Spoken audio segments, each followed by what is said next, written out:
आपण ईश्वराची आराधना करूया. परमेश्वराचे गुणगान नवे गीत गाऊन करा. हे सर्व पृथ्वी परमेश्वराचे गुणगान कर.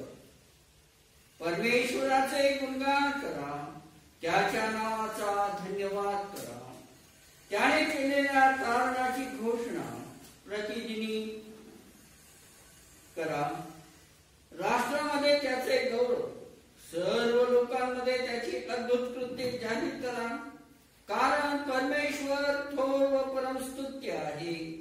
सर्व देवाहून त्याचे भय धरणे योग्य आहे. आमेन. प्रार्थना करूया. स्तुतीस पात्र सन्माने आमच्या जिवंत गौरवी देव बापा, मान महिमा गौरव दे. फिरून एक वार आम्ही सर्वजण तुझ्या दयेच्या स्नाजवळ एकत्रित होतो. प्रभू परमेश्वरा, आम्हा सर्वांना हा प्रभुवार फिरून एक वार तू आमच्या आयुष्यात दिलास. आणि प्रभू परमेश्वरा, तुझ्या चरणाजवळ येऊन तुझी स्तुती आराधना करण्याची संधी दिलीस, त्याबद्दल तुझे मनपूर्वक आभार मानतो. प्रभू, जग हे अत्यंत बिकट परिस्थितीतून जात आहे. संपूर्ण जगावर प्रभू परमेश्वरा महामारी पसरलेली आहे. परंतु प्रभू परमेश्वरा, या महामारीपासून तू आम्हाला अलिप्त ठेवलंस, राखलंस. अडी अडचणी, दुःख, संकटे सर्व काही दूर केलीस. आणि प्रभू, आजच्या प्रभुवारी तुझी स्तुती आराधना उपासना करण्याची संधी दिलीस, त्याबद्दल मनपूर्वक आभार मानतो. आणि यावेळेस जसे आहोत तसे तुला सादर होतो. आम्हा पातक्यांचा स्वीकार कर. आणि प्रभू परमेश्वरा, या उपासनेमध्ये आम्ही पुढे जात असताना तू आमचा सहाय्य करता आणि मदत करता. उत्सुकतेच्या आत्म्याने तू आम्हा प्रत्येकाला सावरून धर. आणि प्रभू, आज तुझा आशीर्वाद मिळवल्याशिवाय आम्ही तुझ्या चरणापासून दूर होऊ नये असा अनुग्रह कृपा तू आम्हावर कर. येशू ख्रिस्तांचा तारणारा याच्या गोड गौरवी सामर्थ्याच्याही नावाने मागतो, म्हणून तो ऐक. आमेन. परमेश्वराच्या गौरवासाठी यावेळेस आपण उपासना संगीतातून गीत क्रमांक 343 हे गीत गाऊन परमेश्वराची उपासना करूया.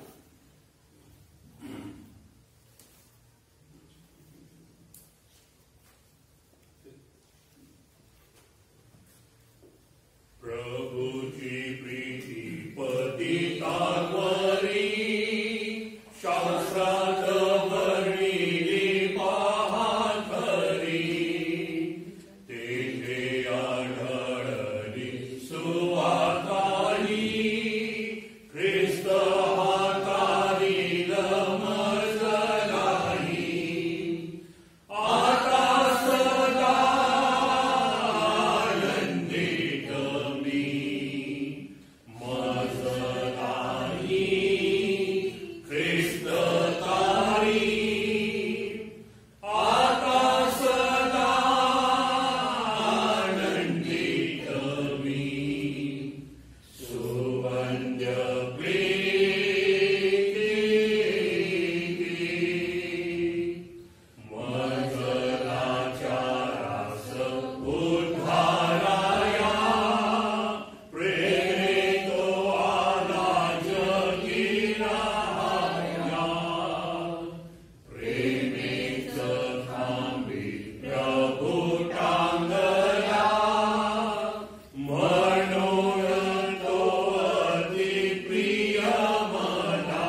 आपण सर्वजण मिळून प्रेषितांनी शिकवलेला मतांगीकार एकत्रित म्हणूया. सर्वसमर्थ देतो पिता, आकाश आणि पृथ्वी यांचा उत्पन्न करता, त्यावर विश्वास ठेवतो. आमचा एक पुत्र, आमचा प्रभू येशू ख्रिस्त, जो पवित्र आत्म्याच्या योगाने गर्भरूप झाला, कुमारी मरियेच्या उदरी जन्मास आला, ज्याने पंच पिलाताच्या दुःख भोगले, ज्याला वधस्तंभी केले, जो मरण पावला व ज्याला पुरले, जो गर्भोदकात उतरला, तिसऱ्या दिवशी मेलेल्यातून पुन्हा उठला, स्वर्गात चढला आणि सर्वशक्तिमान येशू पिता याच्या उजवीकडे बसला आहे. तेथून जिवंतांचा व मेलेल्यांचा न्याय करावयास जो येणार आहे, त्यावर विश्वास ठेवतो. पवित्र आत्मा, पवित्र सार्वत्रिक मंडळी, पवित्र जनांची सहभागिता, पापांची क्षमा, देहाचे पुनरुत्थान आणि सनातन जीवन यावर विश्वास ठेवतो. आमीन. परमेश्वराच्या गौरवासाठी यावेळेस आपण स्तोत्राचं आळीपाळीने वाचन करूया. स्तोत्र क्रमांक 107. स्तोत्र क्रमांक 107 आणि यातील 25 ते 31 ही वचने आपण वाचणार आहोत आणि आपल्यासाठी याचं पुढारपण सौ चांदनीताई घोरके ह्या करतील. परमेश्वराच्या गौरवाकरिता आपण स्तोत्राचे वाचन करू. स्तोत्र क्रमांक 107 25 ते 31 ही वचने आपण ऐकूया. स्तोत्र 107 25 ते 31. तो आज्ञा करून वादळ उठवितो, तेव्हा त्याच्या लाटा उसळतात. ते आभाळापर्यंत वर जातात, तळापर्यंत खाली जातात. क्लेशाने त्यांच्या जीवाचे पाणी पाणी होते. ते मध्यकासारखे डुलतात व झोकांड्या घातात. त्यांची मती अगदी कुंठित होते. ते संकट समय परमेश्वराचा धावा करीतात आणि तो त्यास क्लेशातून मुक्त करीतो. तो वादळ शमवितो, तेव्हा लाटा शांत होतात. त्या शांत झाल्यामुळे ते हर्षित होतात आणि तो त्यास त्यांच्या इच्छित बंदरास नेतो.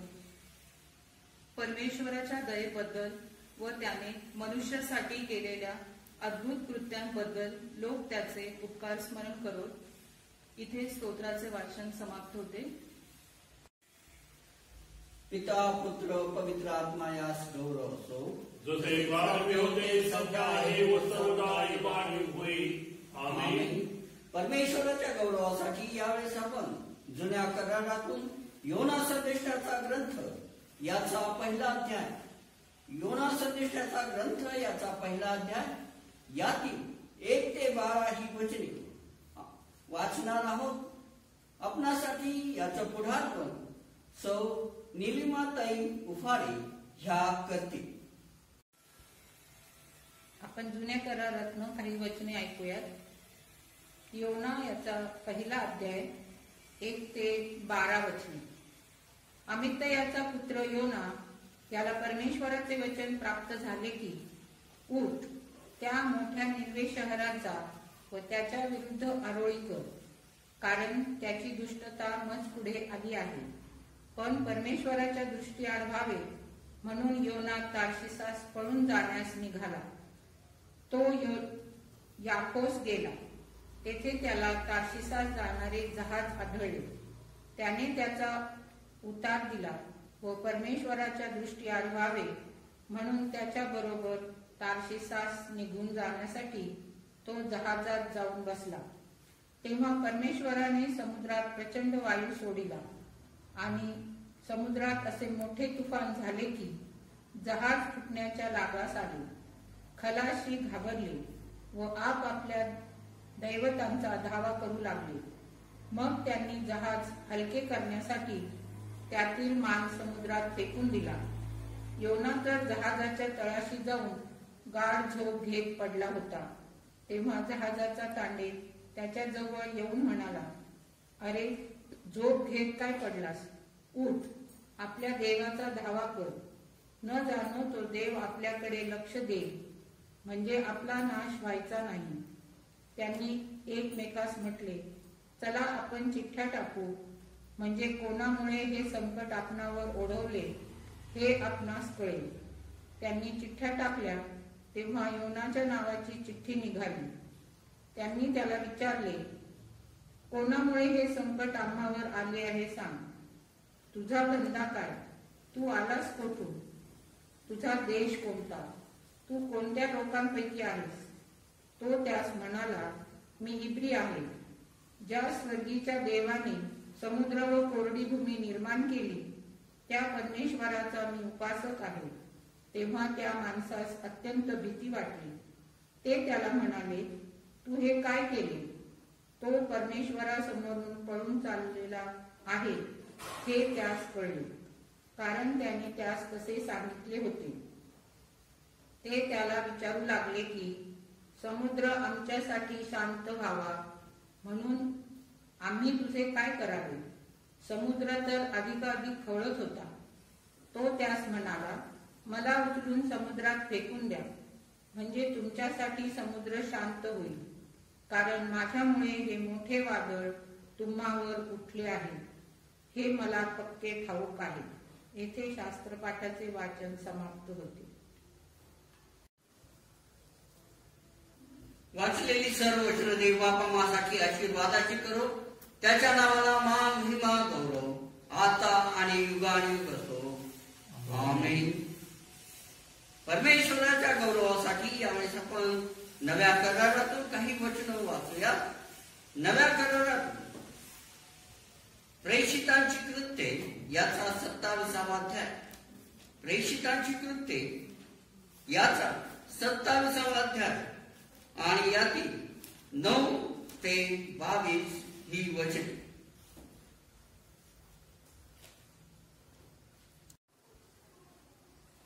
मिलातापर्यंत तुफान व नौकाभंग. तेव्हा फार दिवस झाल्यावर आणि तितक्यात उपासाचे दिवसही होऊन गेल्यामुळे त्यावेळेस समुद्रावरून जाणे संकटाचे होते. म्हणून पौल त्यांना असे सूचित होता की अहो गृहस्थांनो, ह्या जलप्रवासात केवळ मालाचे आणि तारवांचे नुकसान नव्हे तर आपल्या जीवाचेही हार होऊन मोठी हानी होईल असे मला दिसते. तथापि शताधिपतीने पौलाच्या म्हणण्यापेक्षा तांडे व तारवाचा धणी यांकडे अधिक लक्ष दिले. ते बंदर हिवाळ्यात राहावयास सोयीचे नव्हते, म्हणून बहुतेकांनी मसलत दिली की तेथून निघाले आणि साधे तर क्रेतातील फैनिके बंदरात जाऊन तेथे हिवाळा घालवावा. हे नैऋत्याभिमुख व ईशान्याभिमुख आहे. मग दक्षिणेचा वारा मंद वाहत असल्यामुळे आपला बेत सिद्धीस गेलाच असे समजून ते तेथून नांगर उचलून काठाकाठाने क्रेताच्या बाजूला गेले. परंतु थोडे वेळाने युरकोलोन नावाचा तुफानी वारा तिकडून सुटला. त्यात चालू सापडो वाऱ्याच्या तोडीत ठरेना, म्हणून आम्ही त्याच्या स्वाधीन होऊन वहावत चालू. मग कौदा नावाच्या एका लहान बेटावरून जाताना आम्ही मोठ्या प्रयासाने होडी आपल्या स्वाधीन करून वर घेतल्यावर त्यांनी साहित्यांची योजना करून तारू खालून आवळून बांधली आणि आपण सुरती नावाच्या भाटीवर जाऊन आदळू नये असे त्यास भय वाटले, म्हणून त्यांनी शीर उतरले. मग ते तसेच वाहवत गेले. तेव्हा वादळाने आमचे फार हाल होऊ लागल्यामुळे ते दुसऱ्या दिवशी भरक जाऊन देऊ लागले आणि तिसऱ्या दिवशी त्यांनी आपल्या हाताने तारवाचे अवजार टाकून दिले. मग पुष्कळ दिवस सूर्य व तारेही दिसले नाही आणि तुफानाचा जोर आम्हाला फारच भासला. त्यामुळे शेवटी आमची तरण्याची आशा हळूहळू सोडून द्यावी लागली. तेव्हा त्यांना पुष्कळ दिवस उपवास पडल्यामुळे पडल्यावर पौल त्यांच्यामध्ये उभा राहून म्हणाला, गृहस्थ हो, खरेच तुम्ही माझे ऐकावयाचे होते, क्रेताहून निघावयाचे नव्हते, म्हणजे हे हाल व ही हानी टळली असती. तरी मी आता तुम्हा सांगतो की धैर्य धरा, तुम्हापैकी कोणाच्याही जीवाचा नाश होणार नाही, तारवाचा मात्र होईल. येथे पत्रवाचन पूर्ण होते. वाचलेल्या सर्व वचनावर देव बाप आशीर्वाद पाठवू. त्याच्या नावाला मान, महिमा, गौरव आता आणि युगानुयुग असो. आमेन. पवित्र शुभवर्तमान वाचन यावेळेस आपण करणार आहोत. संत लुकाने लिहिलेले पवित्र शुभवर्तमान याचा 8वा अध्याय 22 ते 25 ही वचने. आम्हासाठी याचं वाचन मंडळीचे प्रमुख आचार्य रेव्हरंड सुधीर गायकवाड पाळक साहेब करतील.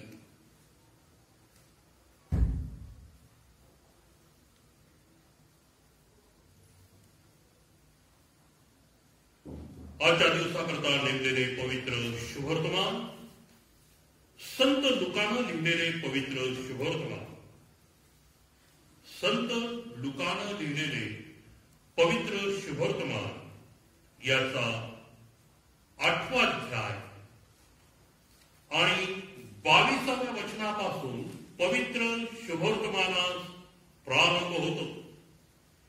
येशू वादळ शांत करतो. नंतर त्या दिवसात एकदा असे झाले की तो आपल्या शिष्यांसह मथव्यात गेला आणि आपण सरोवराच्या पलीकडे जाऊ असे त्यास म्हणाला. तेव्हा त्यांनी मथवा सोडला. नंतर ते हकारून जात असता तो झोपी गेला. मग सरोवरात मोठे वादळ सुटून मथव्यात पाणी भरू लागले व ते धोक्यात होते.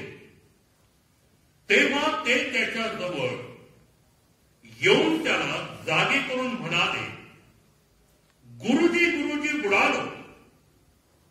तेव्हा त्याने वाऱ्यास व पाण्याच्या कल्लोळास धमकावले आणि ते बंद होऊन निवांत झाले. तेव्हा त्याने त्यास म्हटले, तुमचा विश्वास कोठे आहे? ते भयभीत होऊन विस्मित झाले व एकमेकास म्हणाले, हा आहे तरी कोण? कारण वारा व पाणी ह्यास देखील हा आज्ञा करतो व ते त्याचे ऐकतात. येथे पवित्र शुभवर्तमान वाचन समाप्त होते. वाचलेल्या या सर्व वचनांवर देवबाप आशीर्वाद पाठव. त्याच्या नावाला मान, महिमा आणि गौरव आता आणि इथून पुढे युगानुयुग असो. आमेन. या वेळेमध्ये आपण मध्यस्थीच्या प्रार्थनेत जाणार आहोत आणि आम्हा सर्वांसाठी ही मध्यस्थीची प्रार्थना मंडळीचे खजिनदार बंधू स्वप्नील घोडके हे करतील. प्रार्थना करू. पवित्र पवित्र पवित्र आमच्या सेनाधीश परमेश्वर देवप्पा, राजन राजा प्रभूंचा प्रभू, तुझ्या नावाला मान, महिमा, गौरव आता नाही पुढे सदा सर्व का असो. परमेश्वर खरोखर तुझे आभार मानतो की या मध्यस्थीची प्रार्थना करण्याची संधी परमेश्वर तू मला दिलीस. परमेश्वर तुझ्या चरणाजवळ विनंती करतो की आमच्या चर्चवर तुझा विपुलतेचा आशीर्वाद पाठव. विशेषतः तुझ्या चरणाजवळ विनंती करतो, प्रार्थना करतो प्रभू, या परमेश्वरा कठीण काळामध्ये देखील प्रभू परमेश्वरा आम्हा चर्चमधील परमेश्वर प्रत्येक सभासदांना तू राखलंस, सांभाळलंस, कोणत्याही प्रकारची परमेश्वरा अडचण येऊ दिली नाहीस. याबद्दल मी तुझ्या मनापासून आभार मानतो. प्रभू परमेश्वरा आमच्या चर्चमधील प्रत्येक सभासदांसाठी तुझ्याकडे विनंती करतो. परमेश्वरा प्रत्येकांना इथपर्यंत तू राखलंस, त्याबद्दल तुझे आभार मानतो. परमेश्वरा तुझ्या चरणाजवळ विनंती करतो, प्रार्थना करतो की आमच्या याचकांसाठी परमेश्वरा खरोखर त्यांना देखील तू उत्तम असं आरोग्य दिलेलं आहेस प्रभू, त्याबद्दल मी तुझे मनापासून आभार मानतो. या कठीण परमेश्वरा परिस्थितीमध्ये देखील त्यांचं उत्तम आरोग्याचं तू राखलंस, त्याबद्दल मी तुझे आभार मानतो. त्याचप्रमाणे पात्रे पाळीसांसाठी देखील तुझ्याकडे विनंती करतो, प्रार्थना करतो, त्यांच्यासाठी देखील तुझ्याकडे उपकार स्तुती करतो प्रभू. परमेश्वर त्यांची देखील तू सेवा मान्य करून घेत आहेस, याबद्दल मी तुझे आभार मानतो. परमेश्वरा, तुझ्या चरणाजवळ विनंती करतो की चर्चमधील जे इतर अंगोपांग आहेत त्या प्रत्येकांवर तुझा विपुलतेचा आशीर्वाद पाठव. वडील वर्ग आहे, संडे स्कूल आहे, संडे स्कूल शिक्षिका, तरुण संघ, परमेश्वर प्रत्येकांवर तुझा विपुलतेचा आशीर्वाद पाठव. त्यांच्या अडीअडचण गरजा प्रश्न काही असतील तर त्या तू दूर कराव्यात अशी मी तुला विनंती व प्रार्थना करतो. विशेषतः तुझ्या चरणाजवळ विनंती करतो, प्रार्थना करतो प्रभू, आमच्या याच्या शेजारील जे परमेश्वर विदर्भी लोक आहेत प्रभू परमेश्वर, त्या प्रत्येकांसाठी परमेश्वर त्यांच्या अडीअडचणी काय असतील परमेश्वर आम्हाला ठाऊक नाही, परंतु तुला जाणतोस. त्या परमेश्वर प्रत्येकाचा सहाय्य करता, मदत करता तू व्हावास अशी मी तुला विनंती व प्रार्थना करतो. प्रभू परमेश्वर, उद्या जो आम्ही आमच्या भारत देशाचा परमेश्वर जो स्वतंत्र दिन साजरा करीत आहोत परमेश्वरा, 73 वर्ष परमेश्वरा हा स्वतंत्र दिवस परमेश्वर आम्ही साजरा करतो. आमच्या भारत देशावर तुझा विपुलतेचा आशीर्वाद पाठव. आमच्या भारत देशामध्ये परमेश्वर खरोखर सुजलाम सुफलाम असावा यासाठी तू सहाय्य कर प्रभू.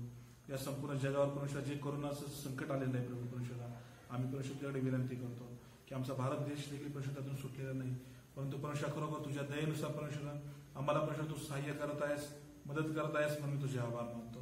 या कठीण परमेश्वर परिस्थितीतून देखील तू आम्हाला परमेश्वर धीराने आमचं सहन करीत आहेस आणि नव्याने आम्हाला संधी देत आहेस. त्याबद्दल आम्ही परमेश्वर ती संधी साधून घ्यावी यासाठी तू सहाय्य कर. आमच्या चर्चमधील प्रत्येक सभासदांवर तुझा विपुलतेचा आशीर्वाद पाठव. त्याचप्रमाणे परमेश्वरा आमच्या चर्चमध्ये जो कोणी आजारी असतील परमेश्वरा, विशेष करून ब्रदर मायकल खरात आहेत, त्याचप्रमाणे विजय हिवाळे अंकल आहेत, त्याचप्रमाणे सेरा पाटोळे आंटी आहेत, परमेश्वर तिघांसाठी मागतो परमेश्वरा, त्यांना तू उत्तम आरोग्य देत आहेस म्हणून मी तुझे मनापासून आभार मानतो. तसेच प्रभू परमेश्वरा इतरही परमेश्वर कोणी आजारी असतील प्रभू तर त्या प्रत्येक सभासदांसाठी मी विनंती करतो की त्या प्रत्येकांचा अंतरून तू बदल. प्रत्येकांना परमेश्वर तुझा रक्ताळ्या हाताचा स्पर्श करावा आणि परमेश्वर खरोखर त्यांचा अंतरून तू बदलावास अशी मी तुला विनंती करतो. त्याचप्रमाणे परमेश्वरा 21 ऑगस्ट रोजी आमच्या चर्चचा परमेश्वर 32वा वर्धापन दिन आहे. त्याबद्दल परमेश्वर खरोखर तुझे आभार मानतो की 32 वर्ष परमेश्वर या चर्चमध्ये आम्हा प्रत्येकानं तू सुखरूप ठेवल्यास, अधिकाधिक परमेश्वर तुझी सेवा करून घेण्याची संधी दिलीस म्हणून मी तुझे आभार मानतो. आणि परमेश्वर त्या वर्धापन दिनानिमित्त प्रभू परमेश्वर आम्ही जे ठरवलेलं आहे प्रभू, जे वक्तृत्व स्पर्धेचं जे आयोजन केलेलं आहे त्यासाठी मी तुझ्याकडे विनंती करतो. त्या वक्तृत्व स्पर्धेमध्ये परमेश्वर जे जे स्पर्धेत भाग घेत आहेत प्रभू त्या प्रत्येकांना परमेश्वर लागणारं ज्ञान परमेश्वर तुझ्याकडून असावं यासाठी सहाय्य कर. तुझ्याकडे विनंती करतो, प्रार्थना करतो की अनेक लोकांनी त्यामध्ये सहभागी घेऊन परमेश्वरा किंवा तुझ्या नावाला उंच व्हावा, तुझ्या नावाचा गौरव व्हावा असं सुद्धा कृपेने होणार. आणि तो 23 तारखेचा पूर्ण परमेश्वरा वक्तृत्व स्पर्धा ही आशीर्वादित झाली आहे असा माझा पूर्ण विश्वास आहे आणि मी तुझ्याकडे ते आशीर्वाद व्हावे यासाठी तुला विनंती करतो. परमेश्वर खरोखर आम्हा प्रत्येकांवर तुझा विपुलतेचा आशीर्वाद पाठव. परमेश्वरा आमचे पाळसाहेब परमेश्वरा जे तुझ्या पवित्र वचनातून जे आता संदेश देणार आहेत परमेश्वर, तो उपदेश परमेश्वरा आमच्या अंतःकरणाशी तो भिडावा आणि त्या वचनानुसार परमेश्वर आम्ही आमचं जीवन जगावं यासाठी तू सहाय्य कर. प्रभू आताही आणि आशीर्वाद दिल्यापासून तू जाऊ नकोस. आम्हा प्रत्येकांवर तुझा विपुलतेचा आशीर्वाद पाठव. उर्वरित सर्व भक्ती मी तुझ्या हाती देतो. तुझ्या गोड आणि गौरवी नावाने मागतो म्हणून तू आई. आमेन. या वेळेमध्ये आपण देवाच्या पवित्र वचनाकडे वळणार आहोत आणि देवाचा हा निरोप आम्हाला या मंडळीचे प्रमुख आचार्य रेव्हरंड सुधीर गायकवाड पाळसाहेब सांगणार आहेत. तत्पूर्वी आपण आपल्या माना झोपूयात आणि गीताद्वारे परमेश्वराजवळ समर्पण करीत असताना गीत गाऊया. मिलती है हमें चंगाई. मिलती है तुझसे चंगाइयाँ देता तू हमें पापों से मुक्ति मिलती है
प्रतिपूर्ण गौरव यहोवा देव बापा, तुझ्या पवित्र वचनातून मनन आणि चिंतन करत असता यावेळी समसमोर आमची दृष्टी, आमचे विचार, आमचं अंतकरण तुझ्या ठाई एकाग्र होऊ दे.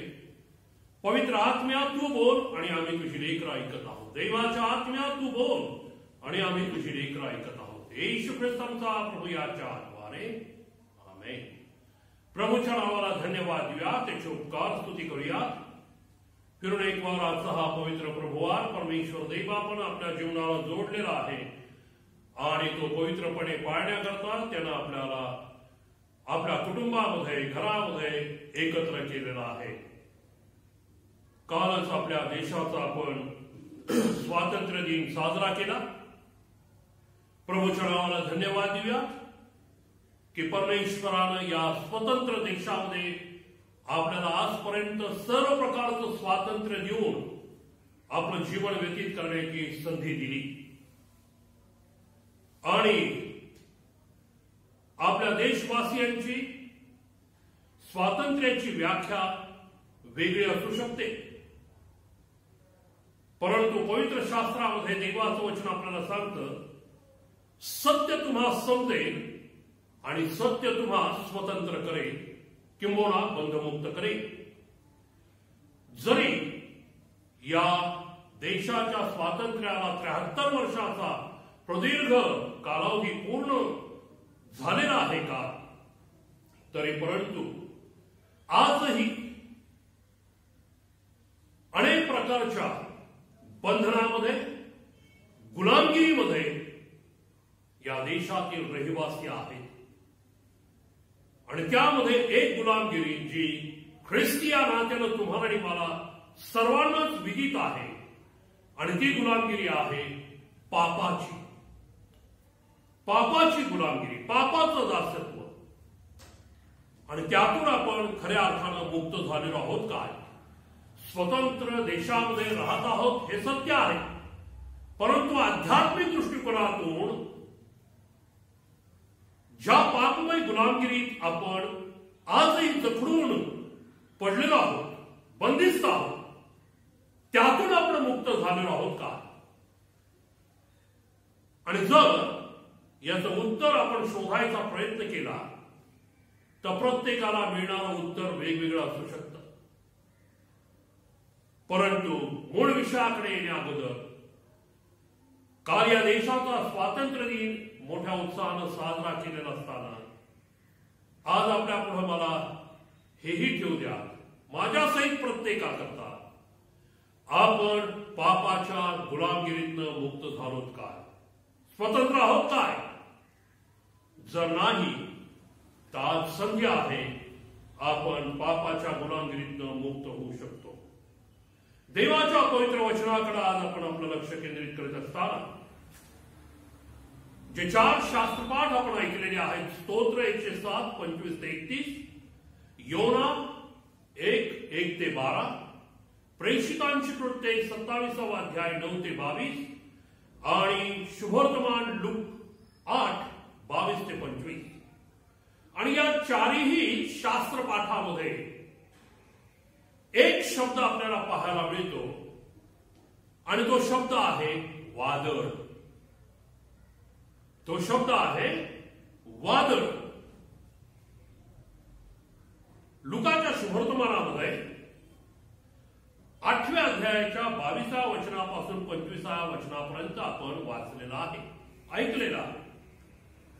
आणि या प्रस्तुत शास्त्र पाठामध्ये येशू वादळ शांत करतो हा प्रसंग आपल्याला पाहायला मिळतो. 22व्या वचनात असं म्हटलंय, नंतर त्या दिवसात एकदा असे झाले की तो म्हणजे येशू ख्रिस्त आपल्या शिष्यांसह मथव्यात गेला आणि आपण सरोवराच्या पलीकडे जाऊ. लक्षपूर्वक ऐका, येशू शिष्यांना म्हणत आहे आपण म्हणजे येशू आणि शिष्य सरोवराच्या पलीकडे जाऊ असे त्यास म्हणाला. तेव्हा त्यांनी मथवा सोडला. याचा अर्थ की त्या सरोवरामध्ये मचव्यातून येशू बरोबर ते प्रवास करू लागले. आता हे फार महत्वाचं आहे. प्रवास सुरू करण्याआधी येशू ख्रिस्त शिष्यांबरोबर त्या मचव्यात बसलेला आहे आणि मचव्यात बसल्यानंतर तो शिष्यांना म्हणत आहे, आपण सरोवराच्या पलीकडे जाऊ. आपण या सरोवराच्या पलीकडे जाऊ. आणि हे उद्गार येशूने काढल्यावर मचव्यातून शिष्यांचा येशूसह पलीकडे जाण्याचा प्रवास सुरू झालेला आहे. गावोगावी शिक्षण देत, निरनिराळ्या माध्यमातून शिक्षण देत येशू आता शिष्यांबरोबर मचव्यातून प्रवास करत आहे. आणि तो गरेसाच्या परिसराकडे चाललेला आहे. आणि हा प्रवास चालू असताना आपल्याला वचन असं सांगतं, नंतर ते हकारून जात असता तो म्हणजे येशू झोपी गेला. येशू झोपी गेला. मग सरोवरात मोठे वादळ सुटून मचव्यात पाणी भरू लागले व ते धोक्यात आले. प्रवास सुरू झालेला आहे. सरोवरामधून प्रवास चाललेला आहे. येशू त्यांच्या बरोबर आहे.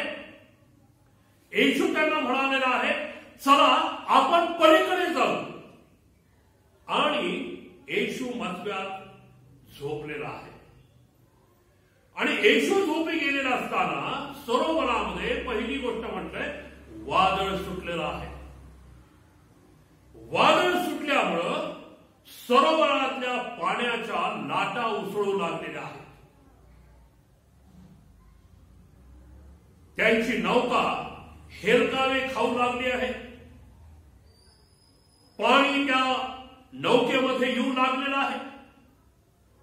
आणि हे सर्व चित्र पाहिल्यानंतर सर्व शिष्य भयभीत झालेले आहेत, घाबरलेले आहेत. आणि ते घाबरलेल्या स्थितीमध्ये येशूला जागा करू लागलेले आहेत. येशूला उठवू लागलेले आहेत. आणि येशूला उठवत असताना ते काय म्हणत आहे, गुरुजी गुरुजी गुरुजी गुरुजी बुडा लो. गुरुजी गुरुजी बुडा लो. लक्षपूर्वक ऐका प्रिया. येशू ख्रिस्तानं शिष्यांबरोबर प्रवास सुरू केलेला आहे. आणि प्रवास सुरू करण्याआधी तो म्हणत आहे, आपण पलीकडे जाऊ. आपण पलीकडे जाऊ. येशू काय यांना खोटं बोललेलं आहे का? येशूने यांना खोटं आश्वासन दिलंय का? जर येशू म्हणत आहे आपण पलीकडे जाऊ, जर इथे भयंकर वादळ उठलेलं होतं, सरोवर खवळलेलं आहे, लाटा उथंबळून त्यांच्यावर येत आहेत, त्या नौकेमध्ये पाणी येत आहे, पण येशू स्वस्थ झोपलेला आहे. येशूला हे सर्व समजत नव्हतं का? येशूला हे काय कळत नव्हतं का? ती नौका हेलकावे खात आहे, हलत आहे. येशूला कळत नव्हतं का? सर्व त्याला ठाऊक आहे. पण येशू निवांत आहे. शिष्य मात्र येशूला उठवत आहे. आणि उठवत असताना म्हणत आहे, बुडत आहोत. येशूला जाग करून म्हणत आहे, आपण बुडत आहोत. आणि देवाच्या प्रिय हे वाक्य ऐकलं. येशू ख्रिस्त उठलेला. त्याने प्रथम वाऱ्याला शांत होण्याची आज्ञा केलेली आहे. पहा, त्याने उठून वाऱ्यास व पाण्याच्या कल्लोळास धमकावले आणि ते बंद होऊन निवांत झाले. वाऱ्याला धमकावलं, पाण्याच्या कल्लोळाला धमकावलं आणि वचन म्हणतं ते निवांत झालं, ते शांत झालं. आणि मग तो आता शिष्यांना एक प्रश्न विचारत आहे, तुमचा विश्वास कुठे आहे? तुमचा विश्वास कुठे आहे? जणू काय येशू त्यांना म्हणत आहे, आठवण करा, अरे मी तुम्हाला प्रवास सुरू करण्याआधीच म्हटलं आपण पलीकडे जाऊ, आपण पलीकडे जाऊ. म्हणजे प्रवासाच्या सुरुवातीला सुरक्षिततेची हमी येशूने दिलेली आहे. आपण पैलतीराला जाणार याची हमी येशूने दिलेली आहे. आपण पलीकडे सुखरूप जाणार हे येशूने त्यांना सांगितलेलं आहे. परंतु शिष्य जरी येशूच्या जवळ होते, घरदार सोडून येशू बरोबर ते राहत होते, येशू बरोबर जात होते, बसत होते, उठत होते, येशूचे चिन्ह चमत्कार जवळून पाहत होते, येशूची शिकवण ऐकत होते, पण विश्वासामध्ये मात्र अपरिपक्व होते. येशूच्या सामर्थ्यावर जो विश्वास असणं आवश्यक होतं, जे येशूला अपेक्षित होतं, तो विश्वास त्यांच्या ठाई नव्हता.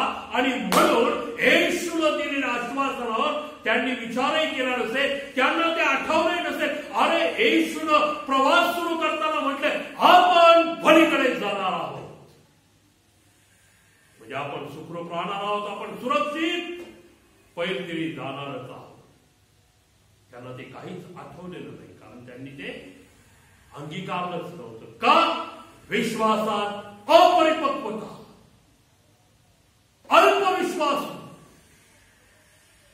आणि म्हणून येशू त्यांना प्रश्न विचारतो, तुमचा विश्वास कोठे आहे? आता येशूला या प्रश्नाच्या उत्तराची अपेक्षा नसेल काय शिष्यांकडनं? परंतु शिष्य काय करत आहे? येशूनं विचारलेल्या प्रश्नाकडे तर त्यांचं लक्षच नाही. वचन काय सांगतं पहा, ते भयभीत होऊन विस्मित झालेले आहेत आणि एकमेकास म्हणत आहेत, हा आहे तरी कोण? हा आहे तरी कोण? कारण वारे व पाणी ह्याच देखील हा आज्ञा करतो व ते त्याचे ऐकतात. आणि तुम्हाला प्रश्न काय विचारलाय, तुम्हाला आश्वासन काय दिलंय, आणि तुमचा प्रतिसाद जीवन म्हटलेला ख्रिस्त त्यांच्या बरोबर आहे असताना किती नकारात्मक आहे पहा प्रिया. येशू वादळ शांत करतो. कुठल्याही स्वरूपाचं वादळ असू द्या, निसर्गानं निर्माण केलेलं वादळ असू द्या, समुद्रात सरोवरात निर्माण झालेलं वादळ असू द्या, किंवा मानव निर्मित वादळ असू द्या, ते शांत करण्याचं सामर्थ्य येशूमध्ये आहे. ते शमविण्याचं सामर्थ्य येशूमध्ये आहे. आज या जगामध्ये आपण वावरत असताना देवाच्या प्रियमध्ये कोरोना व्हायरस सारखं भयंकर वादळ उठलेलं आहे. भयंकर लाखोच्या संख्येनं या वादळामुळे लोक मृत्युमुखी पडलेले आहेत. आणि त्या मृत्युमुखी पडलेल्या लोकांमध्ये कित्येक जण विश्वासाच्या अपरिपक्वतेमुळे मृत्युमुखी पडलेले आहेत. येशूच्या सामर्थ्यावर पूर्ण विश्वास न ठेवणारे, अवलंबून न राहणारे मृत्युमुखी पडलेले आहेत. आणि दुर्दैवाने कित्येक तर येशूचं नाव एकदाही आपल्या जीवनामध्ये न ऐकता मृत्युमुखी पडलेले आहेत. येशू वादळ शांत करतो. ती क्षमता येशूमध्येच आहे. स्तोत्र 107:29 मध्ये म्हटलेला आहे, तो परमेश्वर वादळ शांत करतो. तो परमेश्वर वादळ शांत करतो. यौनाच्या पुस्तकामधून पहिल्या अध्यायातून आपण काही वचनं वाचली आणि अतिशय सुंदर असं प्रसंग त्या ठिकाणी आपल्याला पाहायला मिळतो. आणि या ठिकाणी या पहिल्या अध्यायामध्ये आपल्याला यौनाची गोष्ट माहिती आहे. यौनाची गोष्ट आपल्याला माहिती आहे. परमेश्वराने निनवेकडे या यौनाला जाण्याचा आदेश दिला, परंतु यौना निनवेला न जाता आपल्याला पाहायला मिळतं, वचन काय सांगतं, तार्शिसास जाण्यास तो निघाला. एक जहाज त्या ठिकाणी चाललं होतं आणि यौना निनवेला न जाता तार्शिसास निघाला. आणि हा प्रवास सुरू झाल्यानंतर वचन आपल्याला सांगतं की तार्शिसास निघालेल्या या जहाजामध्ये यौना बसला आणि काही अंतर गेल्यानंतर मग त्या ठिकाणी मोठं समुद्रात वादळ सुटलेलं आहे. आणि वादळ सुटल्यानंतर मग आपल्याला काय पाहायला मिळतं पहा. पाठवा, खलाशी घाबरलो आपापल्या दैवतांचा धावा करू लागले. मग त्यांनी जहाज हलके करण्यासाठी त्यातील माल समुद्रात फेकून दिला. यौना तर जहाजाच्या तळाशी जाऊन गाढ झोप घेत होता. तेव्हा जहाजाचा तांडेल त्याच्याजवळ येऊन म्हणाला, अरे झोप घेत काय पडलास, उठ, आपल्या देवाचा धावा कर, न जाणो तो देव आपल्याकडे लक्ष देईल, म्हणजे आपला नाश व्हावयाचा नाही. देवानं तार्शिसास निघालेल्या या जहाजाला भयंकर त्या वादळामध्ये आणलेला आहे. होय, देवानं. तेव्हा परमेश्वराने समुद्रात प्रचंड वायू सोडला आणि समुद्रात असे मोठे तुफान झाले की जहाज फुटण्याच्या लागास. यौनाच्या जहाजामध्ये पळून जाण्याकरता झोपला होता. त्या जहाजाला काय प्राप्त झालं तर ते त्या वादळात अशा प्रकारे सापडलं की ते फुटण्याच्या बेतात आलं. जहाजाचा तांडेल यौनाकडे जातोय, तो खाली जाऊन निवांत झोपलेला होता. मानव निर्मित वादळामुळे काय घडतं ते पहा. उठ, आपल्या देवाचा धावा कर, कदाचित तो देव आपल्याला वाचतो. आणि मग आपल्याला पाहायला मिळतं त्या लोकांनी एकत्र येऊन चिठ्ठ्या टाकल्या. यौनाच्या नावाची चिठ्ठी निघाली आणि मग यौनाला त्यांनी विचारलं. यौनाने सर्व वृत्तांत कथन केला आणि तो वृत्तांत कथन केल्यानंतर आपल्याला काय पाहायला मिळतं ते यौनाला जेव्हा त्यांनी पाण्यात टाकून दिलं त्याच्या सल्ल्याप्रमाणे, तेव्हा ते वादळ शांत झालेलं आहे. पण या ठिकाणी यौनाची कबुली फार महत्वाची आहे. 12व्या वचनात काय म्हटलं पहा. तो त्यास म्हणाला, मला उचलून समुद्रात फेकून द्या, म्हणजे तुमच्यासाठी समुद्र शांत होईल, कारण माझ्यापुढे हे मोठे वादळ तुमच्यावर उठले आहे ते मला पक्के ठाऊक आहे. मानव निर्मित वादळ. पुष्कळ लोक कुटुंबामध्ये, पुष्कळ लोक मंडळीमध्ये, पुष्कळ लोक समाजामध्ये वादळ निर्माण करतात स्वार्थापोटी आणि निवांत विश्रांती घेत राहतात. त्यांचे हस्तक इथून तिथून काम करत राहतात. जेव्हा यौना म्हणाला, माझ्यापुढे वादळ निर्माण झालं, द्या फेकून मला समुद्रामध्ये, त्याला टाकल्यावरच वादळ शांत झालेलं आहे. मानव निर्मित वादळ. ते वैयक्तिक जीवनात असतील, याजकांच्या जीवनात असतील, कारभाऱ्यांच्या जीवनात असतील, मंडळीच्या जीवनात असतील, कुटुंबातील लोकांच्या जीवनात असतील. आपल्यावर येणारी संकट लक्षात ठेवा. जेव्हा आपण देवाच्या विरोधात वागतो, देवाच्या आज्ञेविरोधात बंड करतो, वादळ निर्माण होतात. मग ती आजाराच्या स्वरूपात असती, संकटाच्या स्वरूपात असती, अपघाताच्या स्वरूपात असती, वैरत्वाच्या स्वरूपात असती.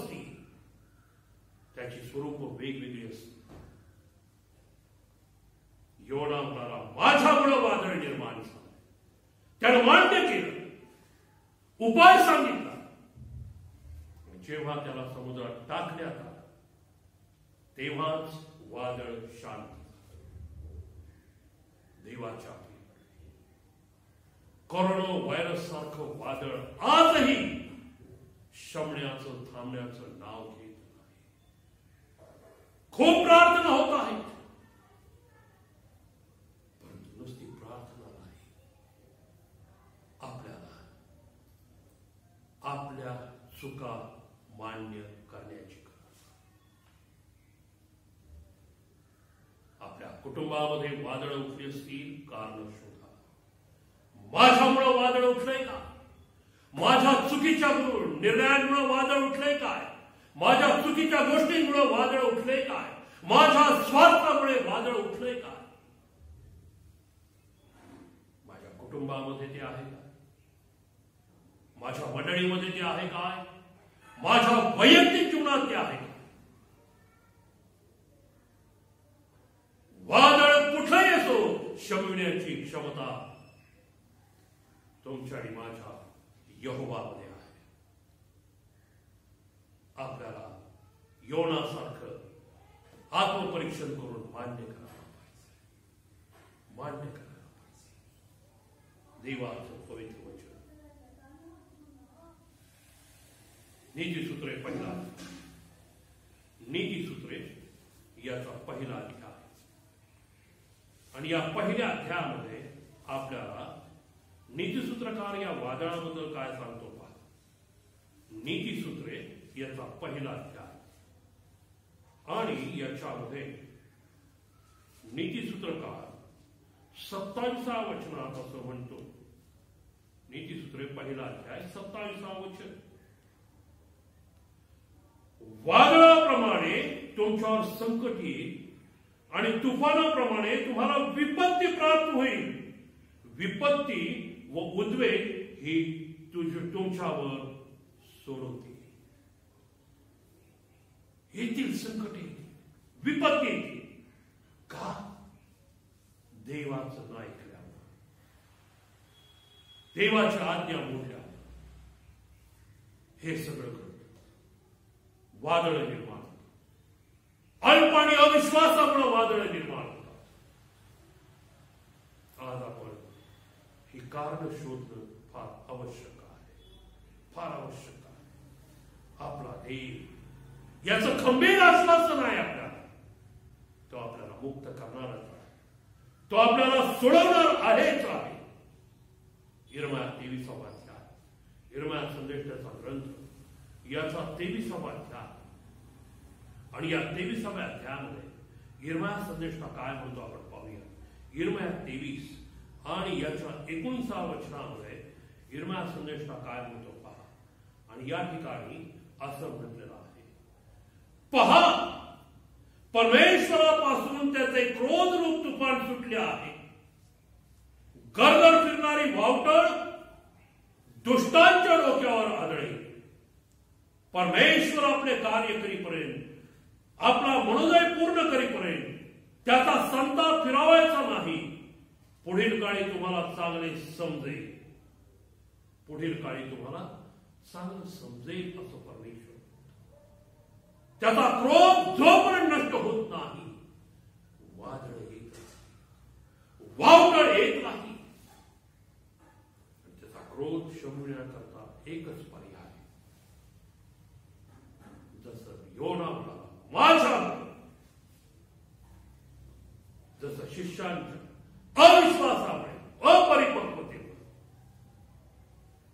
भयानक ग्रासलं वादळामध्ये ख्रिस्त संकटात आला. ख्रिस्त वादळ शांत करतो. आज आपल्याला आत्मपरीक्षण करण्याची गरज आहे. यिर्मया 25, यिर्मया संदेशाचा ग्रंथ याचा 25वा अध्याय आणि 32व्या वचनात काय म्हणतात. यिर्मया 25 आणि 32व्या वचनात सेनाधीश परमेश्वर म्हणतो, राष्ट्रातून अरिष्ट फिरत आहे. पृथ्वीच्या अतिदूरच्या प्रदेशातून मोठे तुफान उद्भवे, मोठे तुफान उद्भवे. राष्ट्राकरता संतापाचा प्याला या शीर्षकाखाली परमेश्वर हे म्हणत आहे. वाचा इर्मियाचा 25वा अध्याय. ते म्हणतो मोठा तुफान अरिष्ट येणार. देवाच्या त्यातून जर बचाव व्हावा असं वाटत असेल तर आपल्याला येशूच्या सामर्थ्यावर विश्वास ठेवायला पाहिजे. आपण ते आश्वासन नुसतंच मुखाने कबूल करतो. पहा, युगाच्या समाप्तीपर्यंत मी सदोदित तुम्हाबरोबर आहे. पूर्ण विश्वास यावर. होय, तो आहे म्हणून आपण या भयंकर कोरोना व्हायरसच्या वादळामध्ये एक पर्यंत सुरक्षित आणि सुखरूप राहील. एक पर्यंत. कारण तो आहे. कारण तो आहे. आपल्यापर्यंत हे वादळ तो येऊ देत नाही. यशावर फार छान त्यानं सांगितलं. यशा संदेशाचा ग्रंथ 25वा अध्याय. यशा संदेशाचा ग्रंथ याचा 25वा अध्याय आणि याच्यामध्ये 4थ्या वचनात काय म्हटलंय पहा. कारण निर्दयी लोकांचा झपाटा भिंतीवर आदळलेल्या वादळाप्रमाणे आहे, पण तू दुर्बलास दुर्ग, लाचारास विपत्कारी आश्रय, वादळात निवारा, उन्हात सावली असा झाला आहे. Praise the Lord. अनुभवत आहोत का हे वचन आपल्या वैयक्तिक जीवनात? आजपर्यंत आपण निर्दयी लोकांचा झपाटा भिंतीवर आदळणाऱ्या वादळाप्रमाणे आहे. हे निर्दयी लोक कोण आहेत? स्वतःचा स्वार्थ पाहणं, स्वतःच्या स्वार्थापोटी कुठल्याही थराला जाणं. मग कुटुंब त्याच्यामध्ये सफर झालं चालेल, मंडळी सफर झाली चालेल, पण आपला स्वार्थ, आपला हे का? देवाचं वचन सांगतं अशा निर्दयी लोकांचा झपाटा भिंतीवर आदळणाऱ्या वादळाप्रमाणे आहे.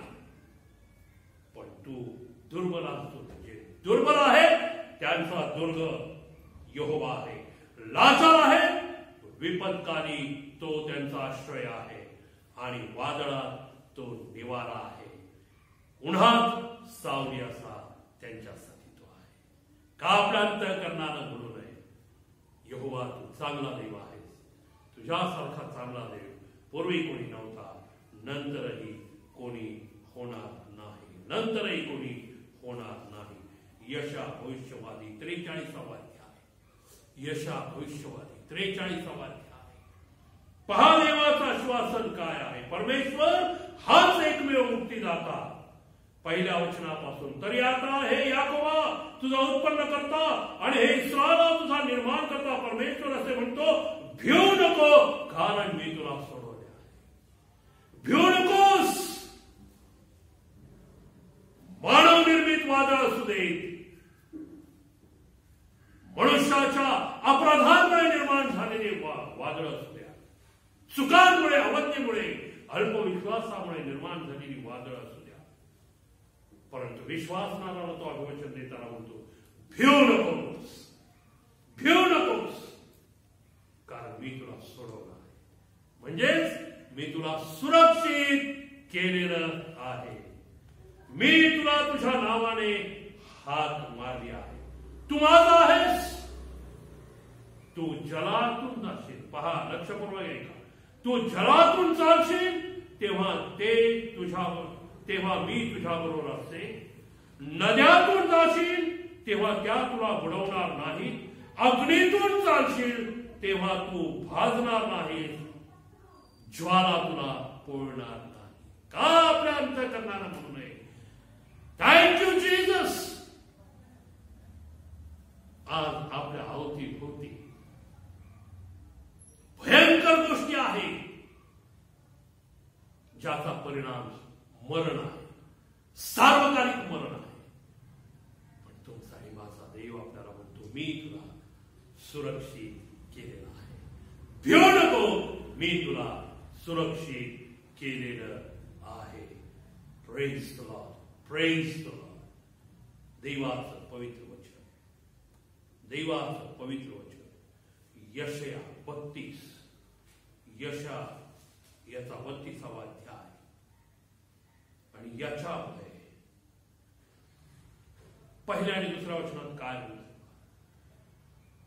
पहा, राजा धर्माने राज्य करील, त्याचे सरदार न्यायाने सत्ता चालवतील. वाऱ्यापासून आसरा व वादळापासून निवारा असा मनुष्य होईल. वृक्षभूमीत पाण्याचे नाले, तप्त भूमीत विशाल खडकांची छाया असा तो होईल. आणि तो राजा येशू आहे. तो राजा येशू आहे, ज्याचा जन्म होते वेळी आपल्याला जन्माच्या संदेशाच्या वेळेसच आपल्याला सांगण्यात आलेला आहे. भिऊ नका, भिऊ नका. येशू वादळ शांत करतो. येशू वादळ शांत करतो. आज आपल्याला अंतःकरणापासून यावर विश्वास ठेवण्याची गरज आहे. येशू सही सलामत, जर त्याचा अभिवचन आहे, आपण पलीकडे जाऊ तर तो सुखरूप नेणारच.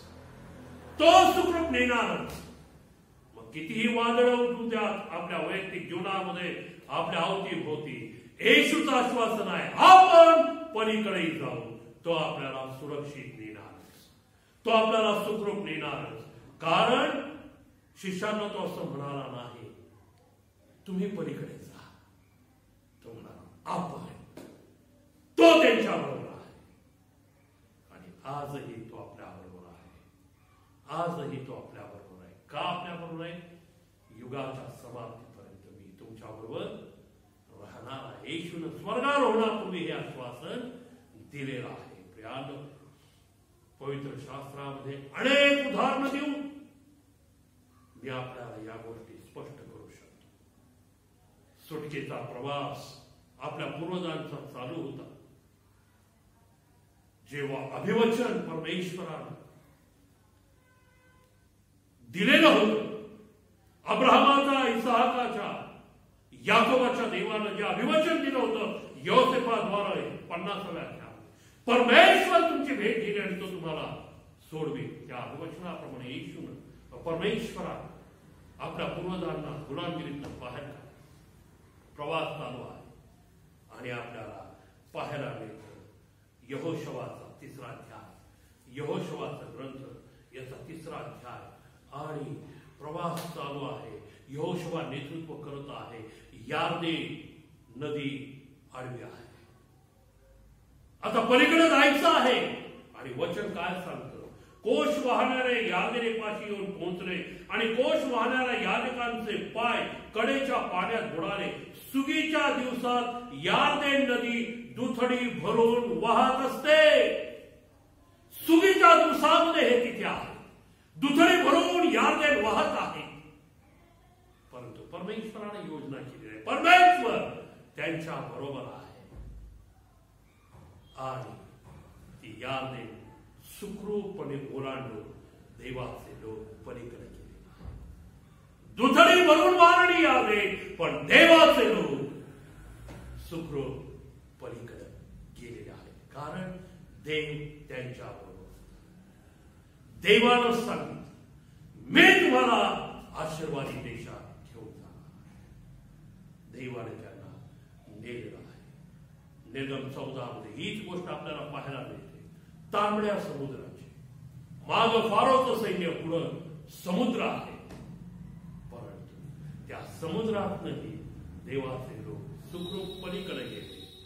फारोचं सैन्य मेलेलं आहे, बुडून मेलेलं आहे. येशू, चला आपण पलीकडे जाऊ.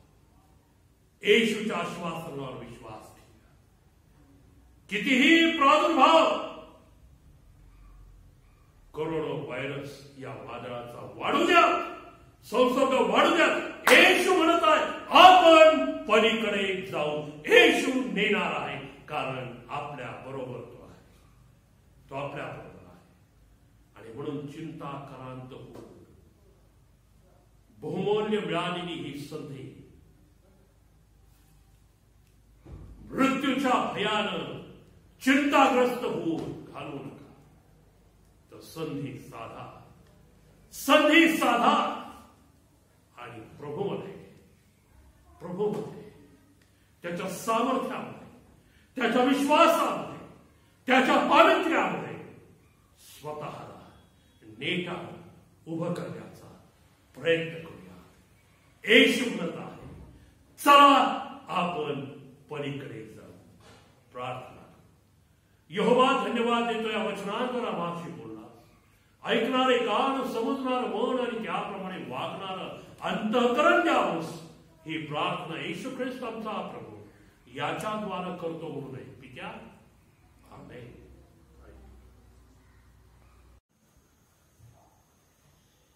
ज्यांचे वाढदिवस अथवा लग्न वाढदिवस गेल्या आठवड्यामध्ये झाले असतील, येणाऱ्या आठवड्यामध्ये होणार असतील, अशा सर्वांसाठी बाळक साहेब प्रार्थना करतील. प्रार्थना करूयात. प्रतिपूर्ण गौरव यहोवा दे बापा, या वेळेमध्ये आम्ही तुझ्या समक्षते तुझी प्रिय लेकरं आणत आहोत, ज्यांच्या जीवनामध्ये तू जन्मदिवसाच्या स्वरूपात एक नवीन पान उलगडलेला आहेस किंवा उलगडणार आहेस. यावेळेस आम्ही विशेष रीतीनं आमची प्रिय बहीण सौ निलिमाताई उफाडे यांच्यासाठी प्रार्थना करत आहोत. आज त्यांचा जन्मदिवस संपन्न होत आहे. यहोवा, हा तो महान दिवस आहे ज्या या दिवशी तू आपलं प्रतिरूप देऊन त्यांना तुझ्या वतीने काम करी म्हणून या जगात पाठवतोस आणि तू नेमस्त केलेली आयुष्याची मर्यादा व्यतीत करत असता आणखीन एक वर्ष सरलं आणि नवीन वर्षाची वाटचाल सुरू करण्याची संधी या बहिणीला तू देत आहेस.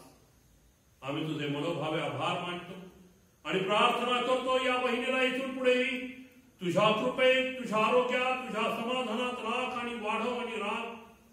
विशेष रीतीनं पित्या परमेश्वरा तिला दीर्घायुष्य दे.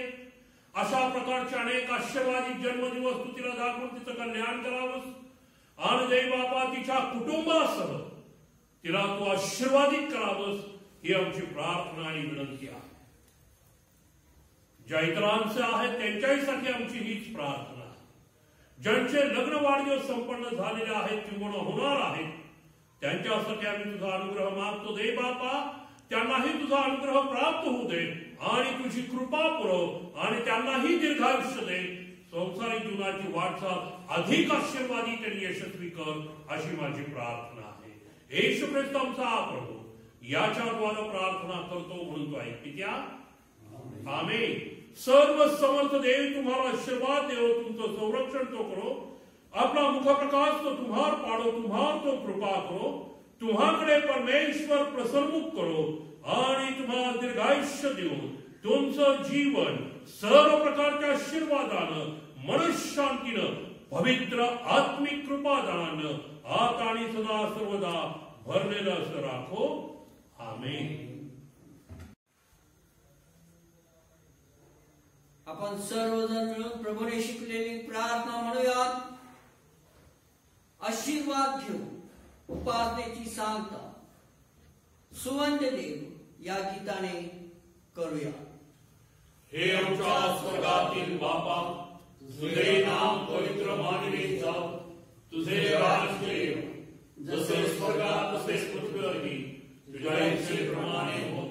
आमची रोजची भाकर आज आम्हास दे आणि जसं आम्ही आमच्या अपराधांची क्षमा करतो तसेच आमच्या अपराधांची क्षमा कर आणि आम्हास परीक्षेत आणू नकोस, तर आम्हास वाईटापासून सोडी. कारण की राज्य, सामर्थ्य आणि गौरव सर्व काळ तुझीच आहे. आमेन. बुद्धी सामर्थ्याच्या पलीकडे असलेली देवाने दिलेली शांती तुमची मने व तुमचे अंतःकरणे आपला देव परमेश्वर व आमचा तारणारा प्रभू येशू ख्रिस्त याच्या ज्ञानात आणि प्रेमात राखो.